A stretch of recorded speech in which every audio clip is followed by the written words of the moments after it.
Welcome to Flourish. I'm Diane Planidin, and you're in the right place if you're ready to create an inspired life. And we do so by working on our own personal development so we can be strong role models for those we love and mentor, and strong for our own personal well-being.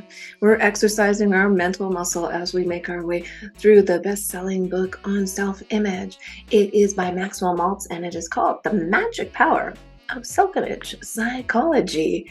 And I tell you, this book is a game changer, and that's why we're going chapter by chapter, because you really need to digest this book. So many people read books these days and they just kind of nothing gets really in deep. So this chapter, it's a fascinating one. How to be an individual in the age of conformity. Yeah, that herd mentality. It's like, oh, well, they're doing it, let's do it. And, follow this person or that person. And it's even more prevalent with social media now. So, and it's not about not conforming to certain rules in society. Otherwise, society would be anarchy and we'd be in a Mad Max movie every day of our lives. So these are some really great tips to boost your confidence, to boost your self-image, to give you the drive for success, the drive to be yourself. Here's what he has to say. And of course, as usual, there is not the entire chapter read to you on this book. I just give you some highlights. You owe it to yourself to be an individual. Deep down, no two people are exactly alike, and you owe it to yourself to develop your individuality. There are too many carbon copying people these days. Be an original. This does not mean you should be eccentric. I certainly don't mean that you must grow a beard or get up on a soapbox to deliver lectures. He gives the example of Dwight Eisenhower, very much himself, and people love him for it. Simple man, above pretentiousness, and as a military leader, his humility was remarkable. And hey, he became president. So, as usual, I'm not saying you have to become president, but even a world leader was just himself, went with his gut instinct, and it worked. Next, have a mind of your own. Your mind is one of your most precious possessions. Don't give it up by default. Think your own thoughts, not what you believe others want you to think. Your inner thoughts, especially, are your own. Living in civilized society, there are sometimes restraints on your actions, but never on your inner thoughts. My mind to me a kingdom is, wrote Sir Edward Dyer, the 16th century poet. Okay, this is nothing new, but we need to remind ourselves.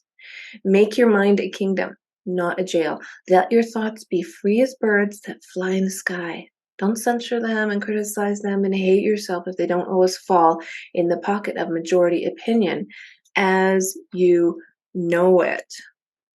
Our thoughts are so powerful. Our thoughts are our imagination.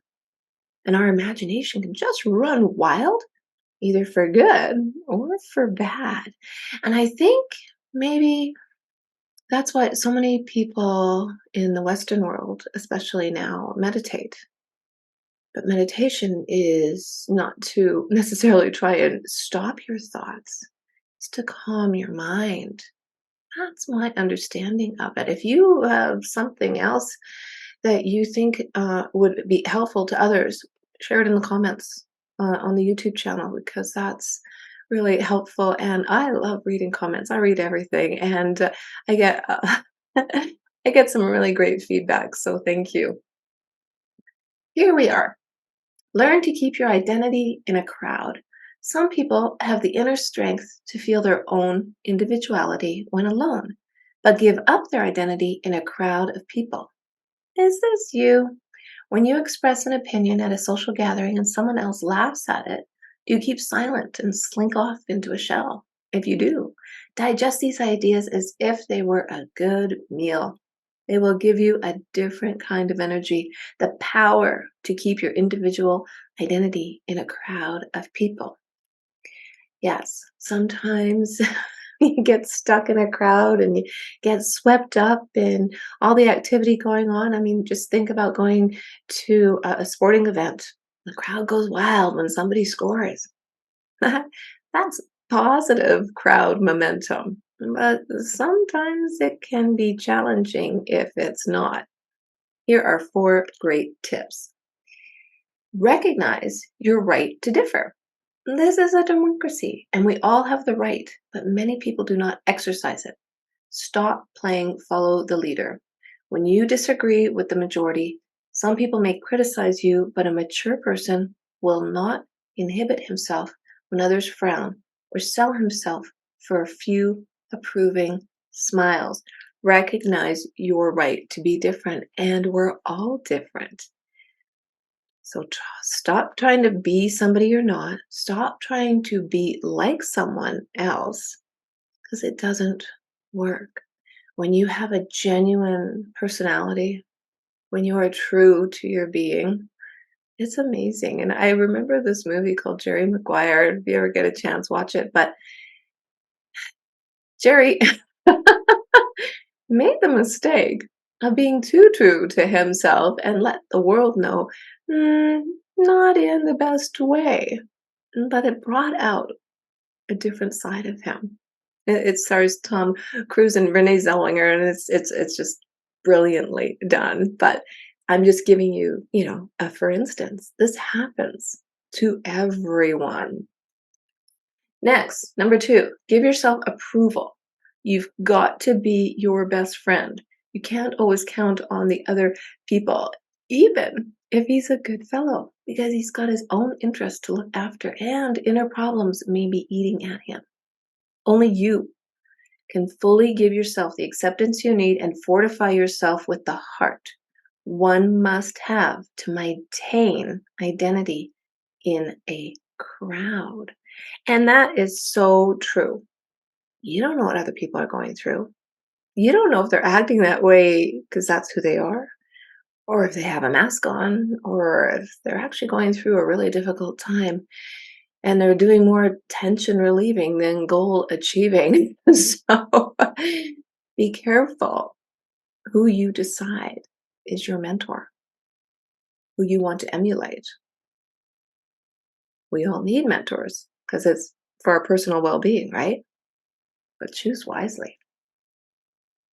Number three, don't fear the bully. Almost all people are decent if you give them a fair chance. Still, fearful people sometimes discover unscrupulous tactics that win them status. Some exploit the tendency of people to feel inferior, dominating crowds of people with verbal brilliance and a threat of ridiculing potential competitors. Learn to withstand verbal taunts and stand up for your right to express your beliefs and your feelings. Remember that deep down the bully is afraid, and his attacks are defensive cover ups. Don't fear the bully. The bully has psychological problems. They do. And if you take that perspective, and this is a scientific fact, actually, I did a whole episode on how bullies have some deep rooted problems, and that's how they deal with them. So, next time you come across a bully, you can just remind yourself, oh my God, they've got problems, or whatever works for you. Don't take it personally. They can't even handle themselves. Don't you love this? Psychology is fascinating. It really is. And number four, visualize your success. Some days you won't be feeling so good, or you just won't get along so well with a specific crowd of people. You might feel like an outsider. Don't be depressed. This happens to everybody once in a while. You can restore your confidence if you'll picture happier moments when you felt freer and more alive. In the mind of pictures won't come at first, keep trying. So if the mind of pictures won't come at first, keep trying. It's worth the effort. But there's a tool he gave us last week, a very powerful tool. if you're having a hard time visualizing your future, if you're having a hard time feeling like, oh, what does success mean to me? Is success doing the dishes? Yay, big win. Is success having the confidence to apply for a new job? Because the one you're in is a soul sucking, terrible situation, and you are not that person. It is not how you identify. Have the courage to move forward, have the vision, have the confidence. However, the tool he gave us before was if you cannot see into the future, if you're having a hard time believing and being and moving in that direction, try thinking about the opposite. What would happen if you don't? I actually had dinner not too long ago with a friend of mine who's been in the same soul sucking job for 15 years. And he's finally decided to move on. That's what I'm talking about. How would that feel? 15 years. In 15 years, what could you accomplish? What could you accomplish in 10, 5, hey, 1 year? Start today in a little way, moving forward, bit by bit. Maybe you just have to comb your hair and start moving your alarm clock 5 minutes earlier. Maybe you just have to give yourself a break and say no when others are stealing your time. But please don't stay in a soul sucking job for 15 years and then wonder what happened to your life. So if you're struggling with the visualization process, to see yourself, to give yourself that newfound freedom doing what you want to do while still being able to put food on the table for your family. Start taking those steps. And if you can't see it, then start thinking, what's my life going to be like 15 years from now in this soul sucking situation? I love that. And man, I'm trying it out on myself and I am excited. I am so excited. And he says, and this is all encompassing, right?